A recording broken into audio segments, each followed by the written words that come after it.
Hello everyone, I am Prerna. I hope you all are doing great and staying healthy. तो last video हमने देखा था जिसमें हमने केसी के फर्स्ट पेपर के सेकंड पार्ट के सारे इंपॉर्टेंट टॉपिक्स देखे थे। तो उसमें मैं कुछ पोर्शन भूल गई थी, लास्ट का एक पेज मेरे से मिस हो गया, तो वो मैं अभी आप लोगों को बता दे रही हूँ कि conversion, syncope, shock, hyperglycaemia, hypoglycaemia and rehabilitation. ठीक है, ये एक टॉपिक है। इन टॉपिक्स को क्या करना है, आपको छोटा छोटा तैयार कर लेना है अपने एग्जाम पॉइंट ऑफ व्यू से, क्योंकि अगर इनमें आप बहुत ज्यादा समय दोगे, क्योंकि ये उतने इंपॉर्टेंट टॉपिक्स नहीं है हाइपरग्लाइसेमिया हाइपोग्लाइसेमिया को छोड़ के, बट अगर एग्जाम में आ जाए तो आपको ब्लैंक नहीं छोड़ना है, इसलिए उसके लिए इतना मटेरियल रेडी कर ले। तब हम आज देखेंगे पेपर 2 के इंपॉर्टेंट नोट्स। तो हम स्टार्टिंग करते हैं प्राणवशोथस की व्याधियां से। तो मैंने जैसा कि अपनी पहली वीडियो में भी बताया है कि जब भी आप नए प्राणवशोथस या किसी भी शोथस को पढ़ने जाओ, उससे पहले उसके अंदर जितनी भी डिसीज आती हैं उन सबको लिख लो। ठीक है, इससे क्या होता है, जब आप चिकित्सा सिद्धांत याद करते हो तो आपको इजी पड़ जाता है। ठीक है, क्योंकि चिकित्सा सिद्धांत ऑलमोस्ट किसी भी शोथस का सेम ही होता है, बस कुछ पर्टिकुलर ड्रग्स औषधि होती है जिसको आपको चेंज करना होता है। ठीक है, तो प्राणवशोथस की व्याधि में जो हमारे आयुर्वेद और मॉडर्न के दोनों वर्णन है, तो उसमें से कास, श्वास, हिक्का, राजच्छमा, उड़क्षय, pleurisy, bronchitis, bronchiectasis, emphysema and COPD. ठीक है, तो इनमें मैं अगर आपको बताऊं इंपॉर्टेंट टॉपिक, तो कास, श्वास, हिक्का तीनों ही बहुत इंपॉर्टेंट है। राजयक्ष्मा भी इंपॉर्टेंट टॉपिक है, बट क्या होता है, राजयक्ष्मा सेकेंड ईयर के प्रोस्पेक्टस से ज्यादा इंपॉर्टेंट हो जाता है। जब आप फाइनल ईयर में आप होते हैं तो कास और श्वास की इंपॉर्टेंस मुझे ऐसा लगता है एग्जामिनेशन ज्यादा रखते हैं, क्योंकि मैंने जितने भी क्वेश्चन पेपर देखे हैं उसमें से इनमें से क्वेश्चन आते ही आते हैं। बट हमेशा मैं आपको अपनी वीडियोस में बोलती हूँ कि टॉपिक हमें कोई छोड़ के नहीं जाना है, तो राजयक्ष्मा को बिल्कुल बैंक छोड़ के नहीं जाना है।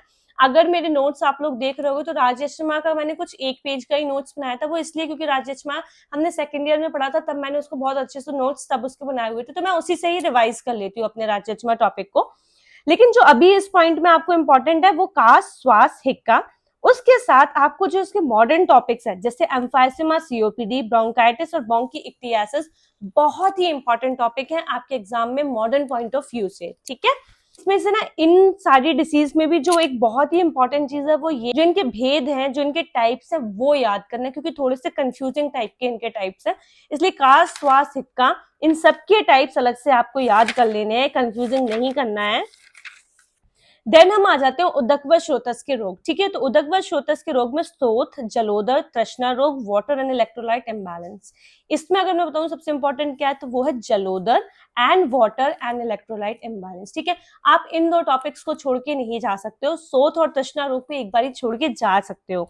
देन हम आ जाते हैं नेक्स्ट टॉपिक में, जो है हमारी अन्वशोथस की व्याधि। और अन्वशोथस की व्याधि वेरी वेरी इंपॉर्टेंट टॉपिक है सेकंड पेपर के लिए, और उसमें करीब 16 डिसीज का वर्णन है। अग्निमांद, अरुचि, अजीन, अना, अटोप, अध्यमान, अल्सक, विलंबिका और विसूचिका।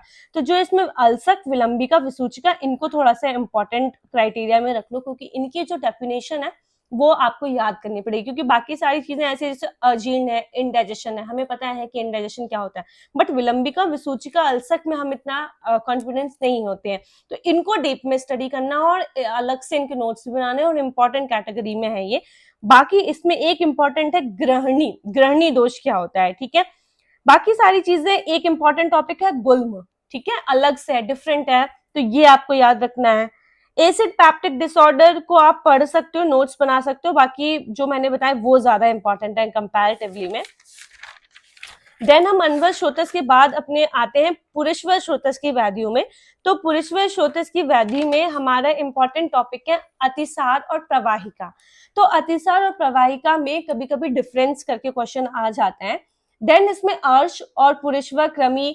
तो अर्श है ना, जो वो हमारी सर्जरी के पॉइंट ऑफ व्यू से इंपॉर्टेंट टॉपिक है, सर्जरी में अर्श जरूर पूछा जाता है। इसमें भी एक टॉपिक दिया हुआ है आईबीएस एंड अल्सरेटिव कोलाइटिस। ठीक है, तो आईबीएस और अल्सरेटिव कोलाइटिस को मैंने क्या किया था, जैसे आईबीएस के आप यहाँ पर नोट्स बना लेना, बट अल्सरेटिव कोलाइटिस को जो हमने अपने सर्जरी में पढ़ी है इंटेस्टाइन, लार्ज इंटेस्टाइन के डिसऑर्डर में, वहीं से ही इस टॉपिक को वहीं से ही रेडी करना है। मतलब एक ही टॉपिक को आपने केसी के लिए भी रेडी कर लेना और सर्जरी के लिए भी रेडी कर लेना है। ठीक है, और मैं अगर आपको सच बताऊं तो यहाँ पर अल्सरेटिव कोलाइटिस उतना इंपॉर्टेंट रोल प्ले नहीं करता, बट अगेन हम छोड़ के कुछ भी नहीं जाएंगे अपने एग्जाम में। देन हम आ जाते हैं नेक्स्ट में वात व्याधि, वेरी इंपॉर्टेंट। यहाँ से एक ना एक तो चीज उठाएगा ही एग्जाम ना, उसमें भी उनका इंपॉर्टेंट होता है पक्षाघात, ठीक है, जिसको हम पैरालिसिस कहते हैं। उसके बाद में एक इंपॉर्टेंट चीज आपको बता देती हूँ कि इसमें आपको करना क्या है। जैसे वात व्याधि में 20 व्याधि हैं जो हमारे सिलेबस में स्पेशली मेंशन की हुई हैं, तो आपको क्या करना है, उन 20 के नाम लिख देने हैं और इन 20 की डेफिनेशन क्या है, मतलब उनका मतलब क्या है। क्योंकि अगर सपोज दैट आ गया वात कंटक के बारे में आप बताइए, तो अगर आपको ये बताना है कि वात कंटक क्या होता है, एंकल स्पेन होता है, आप अपने मन से भी डिसीज को डिस्क्राइब कर सकते हो, बिकॉज यू नो कि डिसीज कैसे डिस्क्राइब की जाती है, उसकी डेफिनेशन क्या है, उसकी टाइप्स क्या है, अगर सिनोनिम्स है तो सिनोनिम्स लिख दीजिए, उसके कॉज क्या है, देन उसकी डायग्नोस्टिक टेस्ट क्या आप लिख सकते हैं, ठीक है, और उसके बाद उसमें ट्रीटमेंट क्या आपको देना है। तो कुछ इस तरीके से आप उस डिसीज को एलैबोरेट कर सकते हो। बट जब आपको डेफिनेशन ही नहीं पता, जैसे वात कंटक है, अगर आपको नहीं पता एंकल स्पेन होता है, तो आप नहीं समझ पाओगे कि वात कंटक क्या है। तो मैंने क्या किया था, इन सारी चीजों के बगल में ही उनकी डेफिनेशन लिख दी थी कि अगर सिर्फ ये वर्ड आया तो मैं उसको डिस्क्राइब कर पाऊं, ठीक है। जैसे इसमें कई सारे नए वर्ड्स भी हम पढ़ेंगे, जैसे खंज, पंगु क्या है, कलय खंज क्या है। तो खंज मतलब क्या होता है, जिसमें रोगी एक पैर के द्वारा असमर्थ हो चलने में, ठीक है। पंगु मतलब दोनों पैरों से क्रियाहीन। तो जब आपको ये टर्मिनोलॉजी क्लियर है ना, तो आप अपने आंसर लिख लोगे किसी भी कंडीशन में। तो क्या करना है, वात व्याधि में इन व्याधियों के नाम लिख लेने हैं, उनको बगल में डिस्क्राइब कर लो एक एक दो दो लाइन में, ताकि आपके मन में डेफिनेशन क्लियर हो और एग्जाम जो एग्जामिनर है वो भी समझ सके कि हाँ आपको उसके बारे में कुछ नॉलेज है अच्छी, ठीक है। उसमें इसमें ही एक important, very very important topic आप मार्क कर लेना, ग्रहदसी, ठीक है, जिसको हम सियाटिका कहते हैं। इंपॉर्टेंट टॉपिक है। अर्दित है ना, फेशियल पैरालिसिस है, इंपॉर्टेंट है। उसके बाद यहाँ पर आप हर टर्मिनोलॉजी को क्लियर कर लेना, क्योंकि कुछ भी आ सकता है। अब मेरी एक ट्रिक समझना आपने, मैंने क्या किया, वात व्याधियों के सारे नाम लिख दिए, जो इंपॉर्टेंट है वो मैंने आपको बताई दिया, पक्षाघात, अर्दित और ग्रहदसी, वेरी वेरी इंपॉर्टेंट टॉपिक है। उसके बाद छोड़ के कुछ हम नहीं जाएंगे। तो हमने क्या किया, इन सारी टर्मिनोलॉजी को अच्छे से समझ लिया। देन मैंने क्या किया, एक कॉमन पूरा इसका प्रोस्पेक्टस बना लिया। जैसे वात व्याधि को हमारे आयुर्वेद में न्यूरोलॉजिकल डिसऑर्डर से कोरिलेट किया गया है, ठीक है। तो मैंने उसी हिसाब से पूरी न्यूरिक्ति, उसकी परिभाषा, उसके जो सामान्य निदान है वो लिख लिए। तो ये जो पूरा मैंने लिखा है, ये आपके हर वात व्याधि में चला जाएगा। जो हमारे वात व्याधि में यहाँ पर हम पीछे पेज में पढ़ा है, इसमें हर किसी में आपके यही सारे निदान जाएंगे, यही सारे लक्षण जाएंगे और यही सारी चिकित्सा सिद्धांत जाएंगे, ठीक है। तो कुछ इस तरीके से आपको वात व्याधि को कंप्लीट कर लेना है, ठीक है। तो कुछ इस तरीके से मैंने क्या किए थे, 5 शमन चिकित्सा में रस याद कर लिए, चूर्ण याद कर लिए, 2-3 तेल और घृत याद कर लिए, गुग्गुल याद कर लिए। तो इस तरीके से मैंने अपने पूरे के पूरे जो हमारा वात व्याधि है उसको तैयार कर लिया था। और कुछ कुछ जो स्पेशल डिसीज है, जैसे सियाटिका हो गया, इनके मॉडर्न पॉइंट को भी हमें कर लेना है। जैसे सियाटिका फेशियल पैरालिसिस है ना, और विश्वाची क्या होती है, रेडियो अल्ना पैरालिसिस। तो इनके कुछ कुछ छोटे छोटे कुछ इस तरीके से स्मॉल स्मॉल नोट्स बना लिए थे कि अगर एग्जाम में आ जाएगा, लॉन्ग आंसर में तो नहीं आएगा बट शॉर्ट आंसर में पूछा जा सकता है, तो आप उसके लिए प्रिपेयर करके जाना है, ठीक है। उसके बाद हम आ जाते हैं मानस एवं मानव स्रोतस की व्याधि, वेरी वेरी इंपॉर्टेंट, स्पेशली उन्माद एंड अपस्मार। इसमें उन्माद और अपस्मार तो वेरी वेरी इंपॉर्टेंट है ही है, उसके साथ साथ कुछ ऐसी चीजें जो इंपॉर्टेंट है मैं आपको बता देती हूँ। उन्माद के बाद जब आप अपने बुक में देखोगे, या मेरे नोट्स जो भी देख रहे हैं मैंने ये अपलोड कर रखे हैं हमारे टेलीग्राम चैनल पे, आप वहां से देख सकते हो। उसमें एक टॉपिक है मेनिया और साइकोटिक डिप्रेशन, ठीक है। तो साइकोटिक डिप्रेशन क्या होता है, मेनली स्त्रियों में पाया जाता है, ठीक है। तो ये जो एक डिफरेंस वाला पोर्शन है, ये कभी कभी एग्जामिनर का टॉपिक हो जाता है जो आपसे पूछा जा सकता है, तो ये आपको एक अलग से करना है। देन उसके बाद एक चीज है ऑब्सेसिव डिसऑर्डर, एक टॉपिक है ऑब्सेसिव डिसऑर्डर, जिसको आपको शॉर्ट नोट्स के लिए प्रिपेयर करके जाना है। देन हमारा इंपॉर्टेंट टॉपिक है उरु स्तंभ, ठीक है। तो उरु स्तंभ की जो मॉडर्न डिसीजेज है, उरु स्तंभ मतलब जो हमारी मसल से रिलेटेड डिसीज होती है, तो वो वर्णन की हुई है। और उसमें भी हमारा जो मॉडर्न का पोर्शन है वो थोड़ा सा ज्यादा इंपॉर्टेंट हो जाता है 5 नंबर के पॉइंट ऑफ व्यू से। जैसे गुलियन बैरियर सिंड्रोम क्या होता है, मस्कुलर डिस्ट्रॉफी क्या होता है, ठीक है, माइस्थेनिया ग्रेविस क्या होती है, मोटर न्यूरॉन्स क्या होती है। इसमें हमारे टाइम पे क्वेश्चन भी आया था 5 नंबर में, और उन्होंने क्या किया था, MDS कर दिया था, मतलब मस्कुलर डिस्ट्रॉफी सिंड्रोम। और अगर आप अपनी बुक में देखेंगे, अपने सिलेबस में देखेंगे, मतलब मुझे नहीं पता न्यू सिलेबस में कुछ अपडेट हो गया हो, बट MDS करके कहीं कुछ नहीं था, मतलब उसका शॉर्ट फॉर्म नहीं लिखा था, लॉन्ग फॉर्म में ही था। तो जब मैं एग्जाम में थी और मैं मतलब मुझे काफी टाइम लग गया इसको रिकॉल करने में कि ये मस्कुलर डिस्ट्रॉफी सिंड्रोम है, ठीक है। तो ये 5 नंबर में क्वेश्चन आया था हमारे टाइम पे। तो ये इसके जो इंपॉर्टेंट टॉपिक है वो मॉडर्न पॉइंट ऑफ व्यू से ज्यादा है, ठीक है। नेक्स्ट हम आ जाते हैं शुक्र व श्रोतस की व्याधि। इसमें थोड़ी सी इंपॉर्टेंट चीजें हैं हमारी, तो इनको क्या करना है, जैसे कैलब्य है, इम्पोटेंसी है, ठीक है, शुक्र दोष है, क्षीण शुक्र है, शुक्र अल्पता है। इनकी जो चिकित्सा सिद्धांत है उनको एक ही जगह पे याद कर लेनी है आपको, और जो उनके निदान और लक्षण है उनको भी एक ही जगह लिख लेना है। इन सारी चीजों को एक साथ पढ़ के आप सारे टॉपिक्स कवर कर सकते हो उसके। देन हम आ जाते हैं मूत्र व श्रोतस की व्याधियों में। वेरी वेरी इंपॉर्टेंट, मूत्र क्रच, मूत्रघात, अश्मरी और नेफ्रोटिक सिंड्रोम, ठीक है, renal failure, BPH, uterine retention, ये सब मूत्र व श्रोतस में आता है और एग्जामिनेशन में भी पूछा जा सकता है।